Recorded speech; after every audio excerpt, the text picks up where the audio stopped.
lundi, très ravi de vous retrouver en ce début de semaine. Mesdames, Messieurs, bonjour et bienvenue dans le journal dont voici les titres. Aujourd'hui, 17 février, est célébrée la journée internationale de la gentillesse. La gentillesse occupe-t-elle encore une place au sein de nos sociétés? Élément de réponse dans le développement. En volet santé, il est très souvent courant pour se soigner d'utiliser des médicaments que l'on a déjà chez soi ou ceux vendus sans ordonnance. Nous parlons bien sûr de l'automédication. Restez avec nous pour en savoir davantage. Et puis, autre information, atelier de renforcement des capacités des 47 animateurs des radios partenaires du programme cadre des interventions du FIDA Procar. La séance a eu lieu à la salle de réunion du cadre de concertation des riziculteurs du Bénin de Boycon. Les précisions sont à suivre dans ce 13h. D'autres informations vont également meubler cette édition, accompagnées des pages Afrique, puis celles sportives, sans oublier la revue de presse. Sota Midi Magazine, le point de l'actualité de la journée sur ta radio. Sota FM, c'est maintenant et tout de suite. De nouveau, bonsoir. C'est un acte que plusieurs personnes posent avant de se retrouver à l'hôpital avec parfois d'énormes conséquences. Il s'agit de l'automédication qui représente un danger permanent pour l'homme. À la question de savoir ce que les citoyens de la commune de Malanville pensent de cette pratique, ils se prononcent au micro de Souleymane Amadou. L'automéditation, c'est une manière de prendre les produits pharmaceutiques atroces ou vraiment c'est une manière de prendre des médicaments qui ne conviennent pas à notre état de santé. Il faut prendre telle chose, j'ai pris ça, m'a rendu très bien. C'est à cause de ça que je te conseille ça. Ce n'est pas une bonne manière. Lorsqu'on se sent mal à l'aise, on va voir un infirmier qui nous prescrit les produits et il nous dit comment il faut prendre. Je pense que ce n'est pas très bien de faire l'automéditation. C'est bon pour chacun de nous, quand il est malade, qu'il aille aux soins, c'est-à-dire dans un centre bien approprié. Je vois que je suis en train d'endommager, de me faire du mal moi-même, parce qu'il aura des effets secondaires qui vont s'en suivre après le traitement. L'automédication est une pratique courante dans notre pays et elle est décrite comme l'utilisation hors prescription médicale par des personnes pour elles-mêmes ou pour leurs proches et de leurs propres initiatives. Plusieurs raisons justifient ce choix dans le rang des citoyens. On les écoute. C'est à cause de manque de moyens financiers et l'ignorance de certains de nos citoyens qui fait que les gens n'arrivent pas à respecter ce qui est prescrit comme l'ordonnance. Les gens, ils se disent qu'ils n'ont pas de l'argent pour pouvoir subvenir aux besoins nécessaires. Ils ignorent à ne pas vouloir faire le maximum d'efforts pour sauver leur vie. Au début, j'ai tenté de me soigner avec les médicaments de la dette. Mais au fil des temps, ça a déclenché la maladie est venue avec force. Un retour de la maladie, c'est venu avec force. Ça fait que j'étais obligé, les médicaments de la rue, des marchés là, ne pouvaient pas. Prendre un médicament sans avis médical pourrait conduire à plusieurs risques. Écoutons Nabil Moussa, chargé de recherche et d'appui à la mobilisation sociale de la zone sanitaire Malanville Karimbaman et Abiboulaye Tourou, respectivement, qui est plutôt infirmier au centre de santé de Toubuntu. L'automédication a plusieurs causes. Pour l'expérience que nous avons à Malanville, c'est l'ignorance. Quand on prend ces produits de rue, souvent c'est des analgésiques et des antalgiques. Quand on prend, ça va innerver les récepteurs de la douleur au niveau du cerveau. Quand on prend ces produits-là, il y a ce risque qu'on court. Et surtout, c'est les insuffisances rénales et les insuffisances hépatiques. Il y a aussi l'accès aux soins. Mais je ne pense pas que dans Malanville, l'accès aux soins soit un problème. Parce que depuis 2021, il y a des progrès qui ont été faits dans la zone sanitaire. Le renforcement d'abord du plateau technique des centres de santé que nous avons. On a aussi l'ouverture des nouveaux centres de santé dans la commune de Malanville et de Karimama. De 2021 2021 à aujourd'hui, il y a eu plus de 5 centres de santé qui ont été ouverts. On ne peut pas parler donc de l'accès aux soins. Vous savez, aujourd'hui, il y a plusieurs options que le gouvernement nous a données pour faciliter l'accès aux soins. D'abord, il y a l'option d'indigent temporaire. Ça, c'est à l'hôpital de zone. À part ça, il y a le système du projet H qui a été mis en place par le gouvernement depuis plus de 3 ans aujourd'hui. Ça consiste à soigner gratuitement les personnes détenteurs de ces cartes. À Malanville, on en a distribué près de 11 000 cartes. Il y a les risques d'allergie. Chaque organisme avec chaque maladie, avec le produit qu'on doit utiliser. On peut parler des risques de surdosage. Il y a aussi la détérioration de l'état de santé. L'automédication est une pratique qui ne doit pas être à la légère. Il faut toujours recourir aux bons gestes et aux bons réflexes. D'une information à une autre, je l'avais annoncé en titre, la gentillesse, le saviez-vous? Une journée qui est entièrement dédiée à cette valeur humaine. Elle est commémorée tous les 17 février depuis des années à travers le monde entier. L'initiative de la Journée internationale de la gentillesse vise à encourager les actes de gentillesse. Cette valeur est-elle toujours promue, dans nos sociétés? Plusieurs personnes se sont prononcées sur le sujet. Nous vous proposons l'avis de Sido Aboubakar et de Grégoire Achadé. On dit que quelqu'un est gentil quand il est ouvert à tout le monde. Il donne comme il le peut et il n'y a rien qu'on puisse lui demander qu'il dise non. Il n'y en a pas. Bon, rester avec les gens sans être menacé ne signifie pas synonyme de choses de gentillesse. Non. Ça, c'est son caractère, c'est déjà hors de la gentillesse pour la menace. Oui, il y a beaucoup de choses, beaucoup de facteurs. Pour voir par exemple, quelqu'un ne force pas l'âne à manger le foin. Et qu'on ne peut pas dire par exemple que quelqu'un est gentil parce qu'on dit qu'il est gentil, il faut aller au-delà de sa capacité ou bien de sa volonté. La gentillesse, ça se cultive, la gentillesse.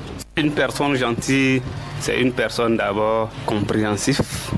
Une personne attentive, une personne patiente, une personne qui comprend son interlocuteur, une personne qui tient toujours à ses promesses, une personne qui assiste ses voisins sans attendre un retour. Pour moi, c'est cette personne-là que je peux appeler une personne gentille, qui vient en aide à ses camarades sans espérer un retour de leur part. Donc, il peut faire une personne généreuse, il peut faire des gestes et lorsque telle personne a besoin d'un truc, il peut lui faire automatiquement sans dire que j'ai perdu. Donc, c'est cette personne-là que moi je peux appeler une personne. La gentillesse est une valeur à promouvoir dans nos communautés pour l'expression des actes de solidarité réciproque. C'est ce que pensent certaines personnes. C'est pourquoi Sido Aboubakar et Grégoire Achadé laissent le message que voici. Ils sont au micro de Sota FM, au micro de Aminou Dosso. Si tu veux avoir une bonne renommée, il faut être gentil. Ça, c'est ça. D'habitude, on dit, on est allé, les gens vont dire, va chez un tel, tu feras ça. Donc, s'il est de bonne humeur, c'est vite fait. Je demande à tout le monde de cultiver la gentillesse. Tout le monde n'a qu'à cultiver la gentillesse. Pour être vraiment gentil, que je peux dire, il faut vraiment d'abord avoir la patience parce que la gentillesse se base sur la patience et comprendre le sens de la vie.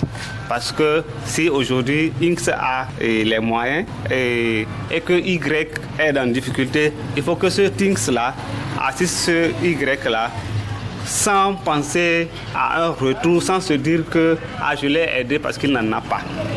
Donc c'est comme ça et la gentillesse va démarrer.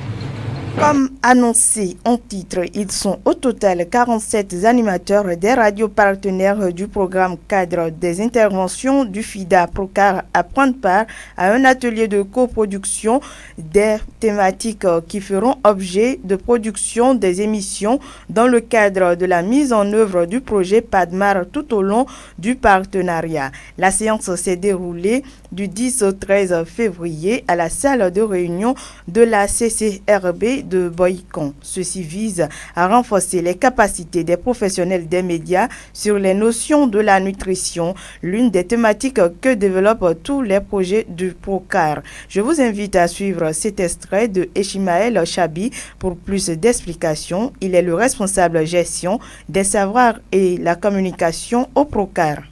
Nous avons à date 27 radios partenaires qui couvrent pratiquement toutes les zones d'intervention des 3 projets actifs et qui couvrent pratiquement tous les départements du pays. Périodiquement, nous signons des protocoles d'accord avec des radios et nous avons un protocole qui a été évalué il y a environ 3 mois. Et à la suite de cette évaluation, nous avons trouvé pertinent de poursuivre le partenariat avec ces chaînes de proximité. Donc, c'est pourquoi, après le renouvellement du contrat qu'on a fait, nous avons réuni tous les animateurs radio pour leur parler spécifiquement de la nutrition. La nutrition est l'une des thématiques que développent tous les projets actifs du programme cadre. Donc, il est question que les animateurs aient une visibilité sur ce que c'est que la nutrition et également le genre, de manière à ce qu'ils puissent produire des émissions de bonne facture sur leur chaîne à l'endroit de nos cibles de ces projets-là, parce que les contenus de ces émissions feraient du bien,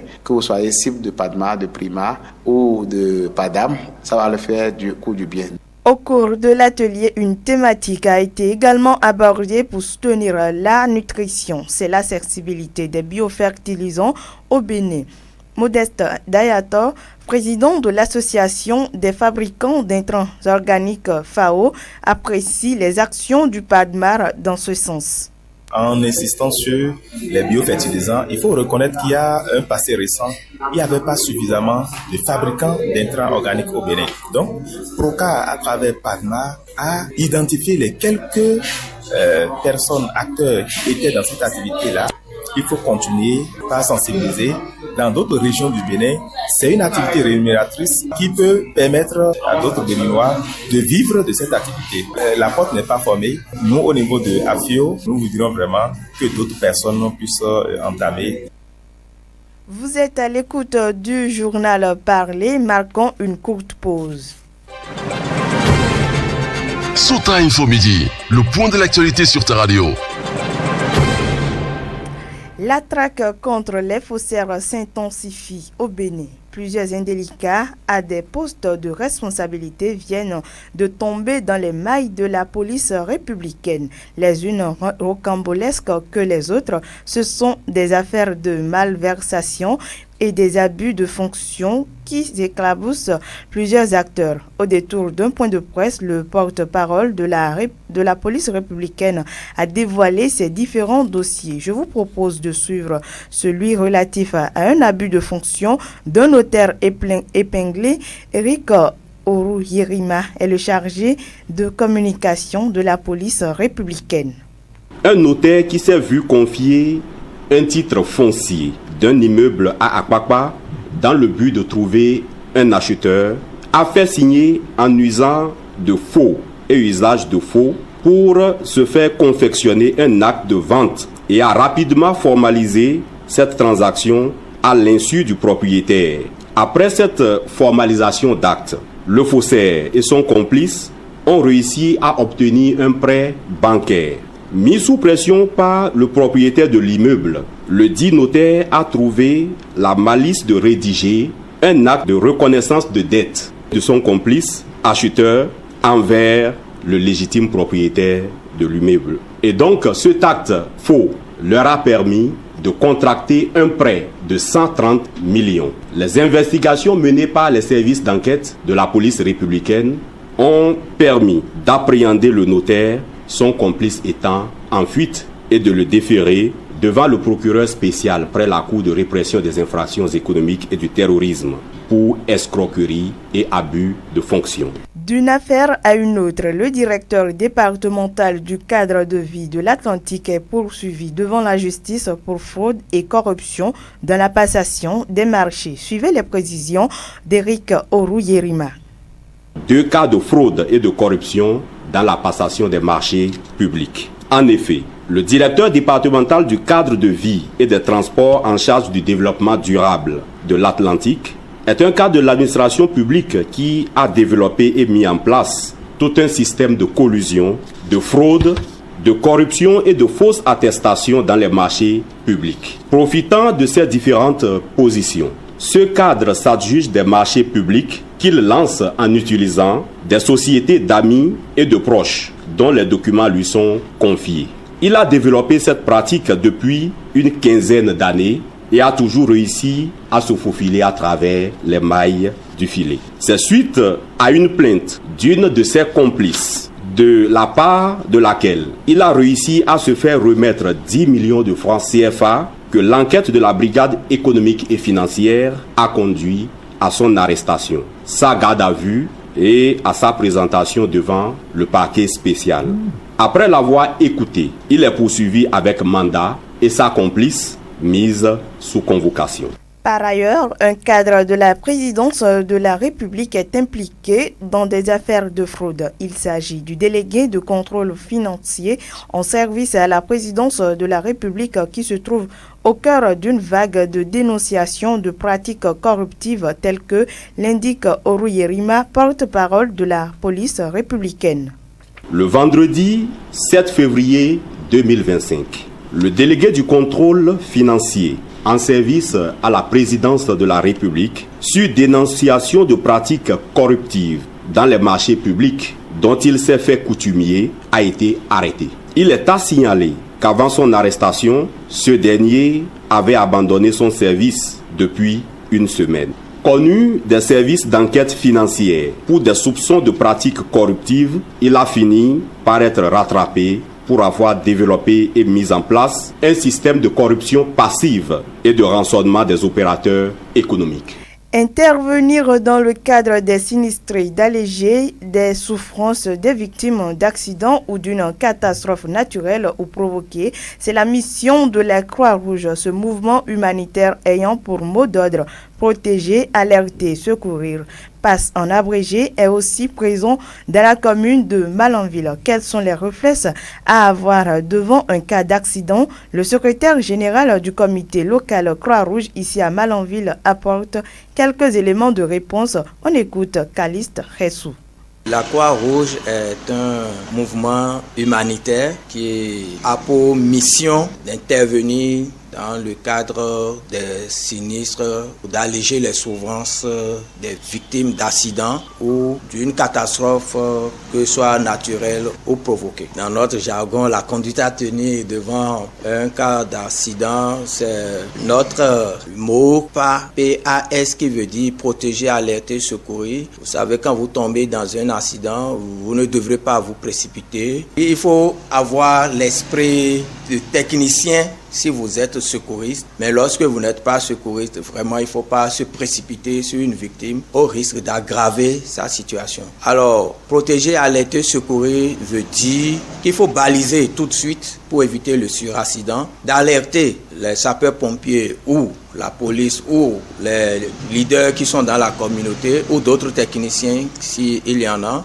et maintenant de faire l'évaluation de la victime tout de suite, si la victime est consciente ou si la victime est inconsciente. Et si vous êtes un technicien dans ce sens-là, vous lui apportez les secours d'urgence en attendant l'arrivée des secours pour l'évacuer au centre de santé le plus proche. Sur place ici à Malanville, il n'est pas rare de constater une sorte de solidarité devant un accident où on veut tout de suite transporter la victime à l'hôpital sans aucune précaution. Un état de choses qui peut être fatal pour l'accidenté. Caliste Ressou attire donc l'attention des uns et des autres.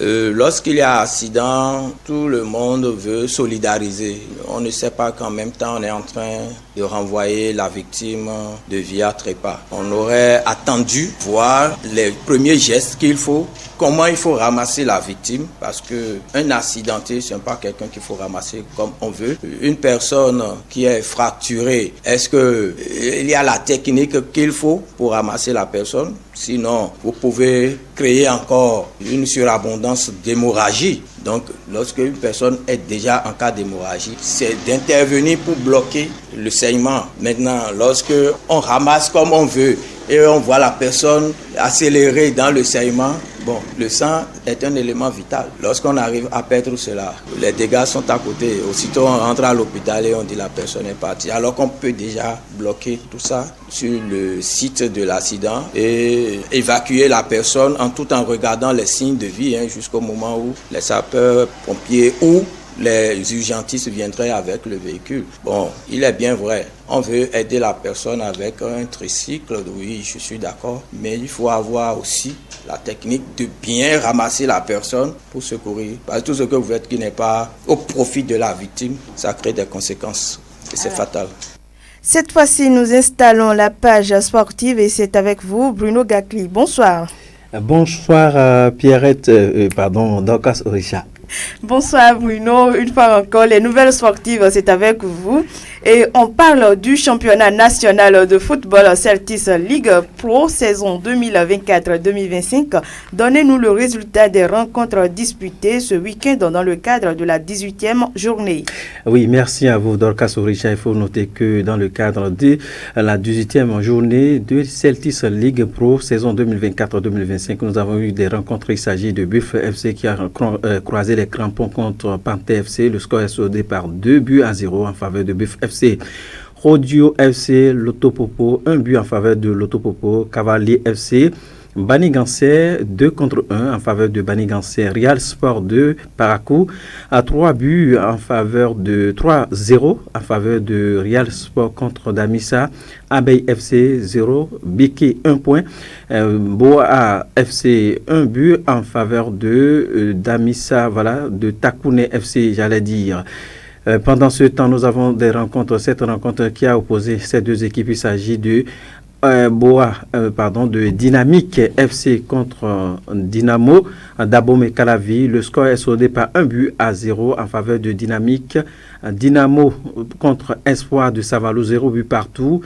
Nous avons cette rencontre Statunga AS Cotonou, 0 but partout. Soubemap Aspac FC 2-1, voilà 2-1 en faveur de Soubemap. US Craqué Dragon 1 but en faveur de Dragon. AS Police contre JSP 2-0 en faveur de AS Police. Aziza a joué les crampons contre Requin FC de l'Atlantique, 2 en faveur de Aziza FC. Et puis Adidja FC Asvo, 2 en faveur de Asvo. On va finir très rapidement avec Avranco Omnisport qui a joué les crampons contre Étoile Filante. Là, le score est soldé par 1-0 en faveur de Avranco Omnisport. Merci à vous, Bruno Gakli. Derrière vous, nous installons la revue de presse de Lukman Roroucheou.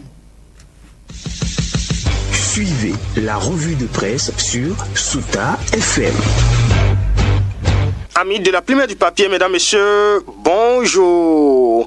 À la une de l'actualité ce lundi, début de semaine, démarrons avec le chapitre politique.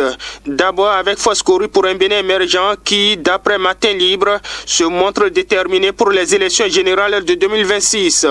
Elle sonne la mobilisation, rapporte en titre le journal et Dynamise Info estime que le parti Foscoru pour un Bénin émergent fait un travail formidable sur le terrain. Ce travail, commente le journal, laisse penser à l'amélioration de ses performances aux élections générales de 2026.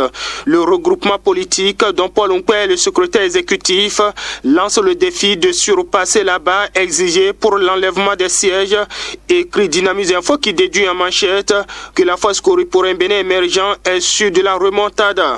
Et dans la même veine, l'Union progressive, le renouveau ne dort pas. C'est du moins le commentaire du quotidien Le Soleil Bénin Info. À en croire le journal, l'Union progressive, le renouveau veut garder le cap et conserver sa place de grand parti politique du Bénin pour les échéances électorales à venir en 2026. Dans cette option, relève le Canard, le parti a inscrit dans son programme de travail la formation des militants à la base.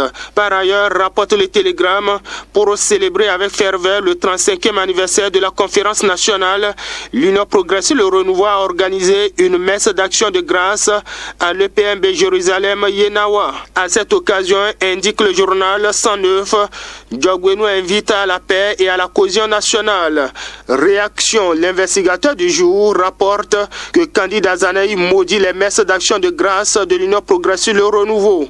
Dans une publication sur sa page Facebook, dans la soirée du samedi 15 février, le président du parti Restaurer l'Espoir et coordonnateur de la résistance nationale, Candide Azanaï, s'insurge contre l'utilisation des lieux de culte à des fins politiques. Ils ont renié la conférence nationale, fragilisé les acquis démocratiques, ils ont exclu, emprisonné et poussé à l'exil. Maintenant, qui pense-t-il convaincre dans les temples, églises et mosquées? Se désole l'ancien ministre de la Défense et cité par le journal. Pour sa part, quotidien Honougo se préoccupe du sort du parti l'Union Progressiste Le Renouveau. Avec la tension politique délétère au sein de la mouvance, s'achemine-t-on vers la rupture totale entre le PRD et l'UP? Le parti de Djogwenou sera-t-il bientôt amputé de R et le logo décoiffé de l'arc-en-ciel, s'interroge le canard. En attendant de le savoir ainsi dans la suite, le Télégramme, La Nation et bien d'autres publications informent que dans le procès tentative de coup d'État contre Patrice Talon, Olivier Boko et Oswald Omeki n'ont pas fait appel de leur condamnation à 20 ans de prison. Oui, renchérit le Soleil Bénin Info, Olivier Boko et Oswald Omeki renoncent à faire appel. Cette option soulève beaucoup d'interrogations, note le journal. Olivier Boko et Oswald Omeki ont-ils décidé de se remettre à leur sort? N'ont-ils plus confiance à la justice? S'interroge mon confrère. Et en pêle-mêle, quotidien Le Meilleur rapporte en titre une triste nouvelle. Accident de la circulation à Savès, un policier meurt en pleine patrouille, titre en une le journal. Selon la publication, mais également la boussole, samedi 15 février dernier, un accident a impliqué un véhicule de patrouille policière à Savès qui transportait 5 agents. Un policier est mort sur le champ. Inconsolable, la boussole pleure. Un policier décédé et 4 autres grièvement blessés. Pendant ce temps, dans les dernières secondes, parlant de la police, mais cette fois en France. Quotidien Le Meilleur informe que la police a empêché la tenue à Paris d'un meeting des Béninois en hommage aux soldats tombés à Banikwara. En effet, précise la publication, sans aucune autorisation communale, quelques Béninois politiques vivant en France ont organisé un meeting le 14 février 2025 à Paris pour rendre hommage aux soldats béninois tombés à Banikwara le 8 janvier. Mais tout simplement, fait savoir le journal, la police française a empêché le meeting et a demandé un report afin que les organisateurs remplissent les formalités nécessaires liées aux lois de la République française. Sans commentaire, mesdames et messieurs, ainsi va pour l'essentiel de l'actualité, tel que traité par les publications ce lundi. Fin de cette revue. Merci de m'avoir suivi. À demain. C'était la revue de presse sur Sota FM.